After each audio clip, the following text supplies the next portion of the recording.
I like lists. I like goals. I've always been a reader, but I haven't fully appreciated fiction and its power, its magnitude, its intimacy until I became a writer and started working on new lists and new goals. My first summer at Sewanee School of Letters, I met my workshop instructor, writer Ellen Slezak. 4 years later, Ellen would be my thesis advisor and my friend. In the summer of 2006, she was my first writing teacher. She intimidated me, as all writing instructors should intimidate the writers in their classes. I believed she had read every book ever written. Her quotes and lessons inspired me to write better. By the end of the semester, I wanted to be just like her. I wanted to have my books published. I wanted to teach writers. I wanted to intimidate my students with my knowledge of and passion for story and sentences. Early in the semester, I met Ellen in her office. We talked about the books I had been reading.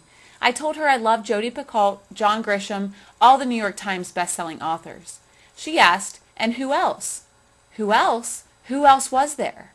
By the end of the semester, I had written 3 short stories, and Ellen gave me a reading list with an attached note.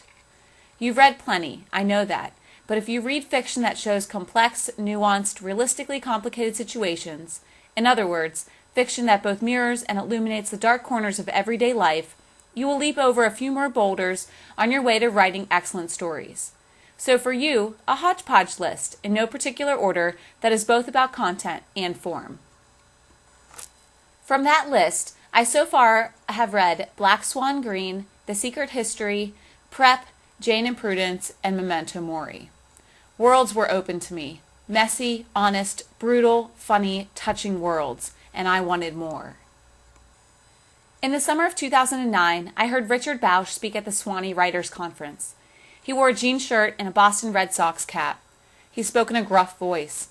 He ended his craft talk, that merged lecture with fiction, with ranting, with anecdote, on a final note about reading. Read. Don't think, just read. Don't analyze, just read.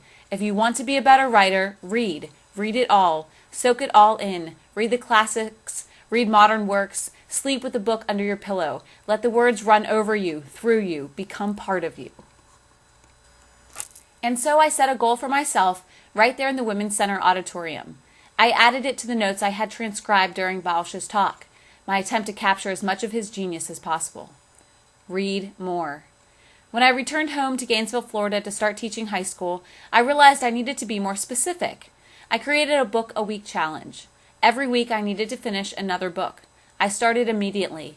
I blogged about my challenge. I shared it with my students. I brought books with me everywhere. I read paragraphs and pages at red lights. I read while I worked out. I blogged about the books I finished. I investigated National Book Award finalists and requested them from the local public library. I read a lot of Milhauser and O'Brien early on. I read books that I wanted to teach to my high school students. I read long books and novellas. In a year, I didn't quite reach my goal, but I did read 38 books. Next to having my son in May, the book challenge was the year's highlight.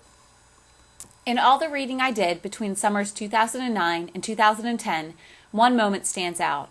It happened as I was reading my favorite book of the year, Far North by Marcel Thoreau. It was an early spring Saturday afternoon. My husband was away at a track meet. My daughter, Riley, was taking her afternoon nap. I should have been using the quiet time to clean or throw in a load of laundry. I probably had papers to grade. But the house was quiet, the afternoon cool. I crawled into bed with Riley and Far North. 2 hours later, Riley slept on, and I came across the most beautiful sentence I have ever read. I still had 2 pages to go, but I stopped there and cried. No, I sobbed. I woke Riley up. I couldn't stop reading that one sentence. I wanted to imprint it on me somehow. I can't open my eyes soon enough each day to see you, my darling. I can't tell you what emotion filled me when I read that sentence. I can't tell you why I cried enough to solicit from my still sleepy daughter, "It's okay, Mommy, it's okay." I can't say the words would move someone else the way they moved me. My mom and sister thought the book was okay, just okay. For them, the sentence I treasured was no doubt lost in the final pages. I managed to finish the book and get out of bed to make lunch, run the washing machine, and play blocks, but I still haven't fully recovered from that sentence. The words in their careful arrangement haunt me still. I long to craft sentences as crisp, as clear, as tender as that one in the stories I write.